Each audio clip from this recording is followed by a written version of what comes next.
como Dios y el arquitecto mandan, nueva mañana, nuevo recorrido. ¿Empezamos por el Palacio Municipal entonces? Nah, te engañé. Esta es la Escuela Normal número 1, primera de las obras de Salamone que visitaría aquí en Balcarce, tierra del genial Juan Manuel Fangio. Pegada nomás a la escuela, la Plaza Libertad, plagada de diseños Salamone marca registrada, luminarias, pérgolas, maceteros, bancos, mástiles y la característica de ser la plaza más grande de la provincia de Buenos Aires, con una rotonda vehicular desde la cual nuevamente sacaría a relucir a mi gran aliado con hélices para disfrutar juntos de esta maravilla de la planificación urbana.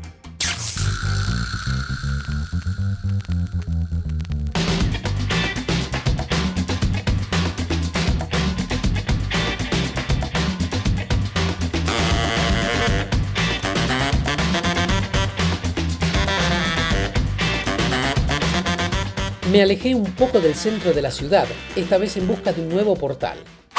Una cruz griega simétrica, con fuerte influencia de Art Deco en sus aletas verticales y horizontales, y las siglas en latín Requiescat in pace, en una tipografía muy particular para que el descanso en paz de las almas tras el portal no pase desapercibido. Y antes de dejar Balcarce, por supuesto, el matadero. Ahora, ¿por qué tantos mataderos? Bueno, los mataderos de Salamone simbolizaron el orgullo por la industria cárnica que exportaba a gran escala. En los años 30 era evidente la urgencia de crear mataderos que generen condiciones de trabajo más aptas, espacios con los requisitos sanitarios pertinentes para la faena y cadenas de producción en serie con sectores delimitados para cada actividad, por lo general con formas semicirculares. En otras palabras, mataderos modelos que introducían, por ejemplo, el uso de azulejos, muy poco utilizados en la época, y que eran erigidos en terrenos alejados de las urbes. Y así dejé Balcarce, listo para recorrer los 160 kilómetros hacia Rauch y disfrutar de una ruta nacional 226 muy pero muy tranquila. Estamos aquí en la ruta provincial número 30, aproximadamente a unos 24-25 kilómetros de Rauch, en donde vamos a estar visitando la plazoleta y el Palacio Municipal. Estoy haciendo un poquito de descanso, ya que van algo más de 140 kilómetros, así que voy a tomar algo de agua, estirar las piernas. Me duelen un poquito, me duele la cola, por supuesto, de tanto andar encima de trueno que nos lleva y nos trae siempre a todos lados.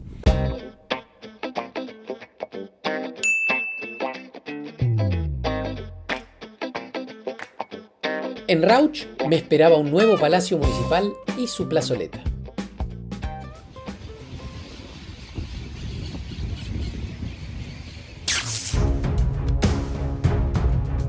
¿Se acuerdan que en el episodio anterior les había comentado que en la gran mayoría de los palacios municipales del arquitecto ingeniero siempre estaba presente el número 3? 3 volúmenes, 3 bloques, 3 líneas.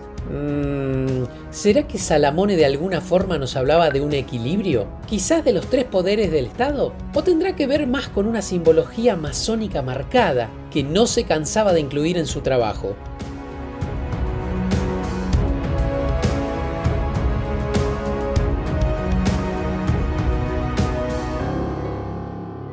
Salí de Rauch con la panza llena y tomé la ruta provincial 60 hacia la ciudad de Azul, que sería la última parada salamónica de nuestro viaje.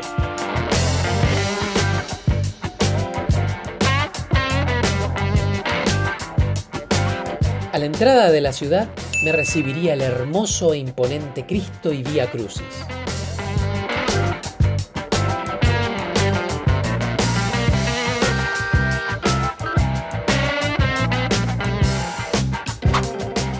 Pero antes de encarar hacia el centro, aprovecharía la cercanía con el ex matadero, que a pesar de su poco mantenimiento, era una parada obligada. Y desde el ángulo correcto, una vez más, nuestras amigas las cuchillas harían su aparición, conservando su filo y puntas de puro hormigón armado. Rodé por el centro de Azul buscando una de las muy pocas casas privadas construidas por Salamone de las que hay registro. Y la encontré. Y era nomás la casa de un tal Carlos Daneri, una vivienda de 2 plantas y 2 dormitorios proyectada y construida por el arquitecto ingeniero de estilo moderno racionalista. El arco de su entrada principal ya no estaba presente, pero claramente su tinte salamónico brotaba a flor de piel.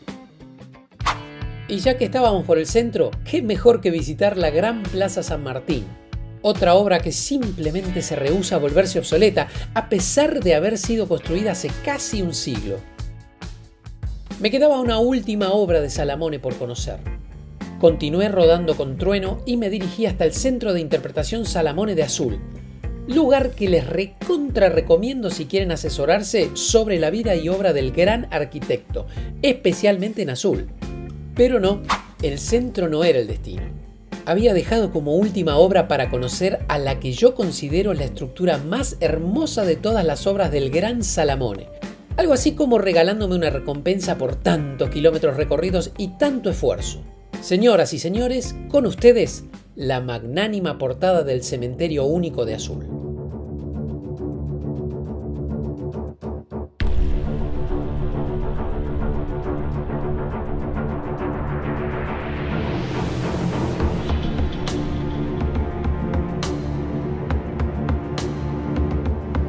Esta sí es una obra plagada de simbología masónica.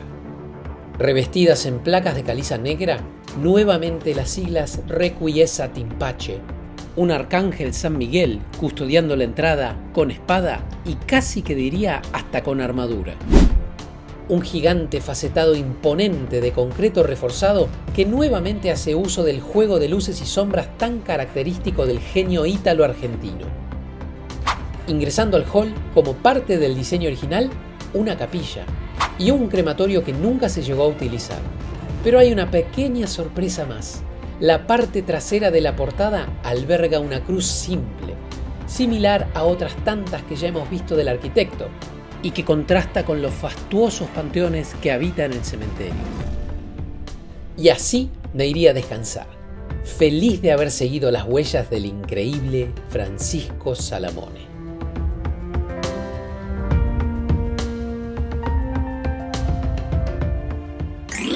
Amigas y amigos, hemos llegado entonces al final de este maratónico camino. La verdad que este increíble arquitecto e ingeniero que es Salamone no deja de sorprender realmente. Espero haber aportado un poquito y haberlos hecho conocer un poco de su magnífica obra y también motivarlos y entusiasmarlos para que viajen y puedan conocerlas personalmente. Así que les dejo un cariño grande y nos vemos en el próximo documental.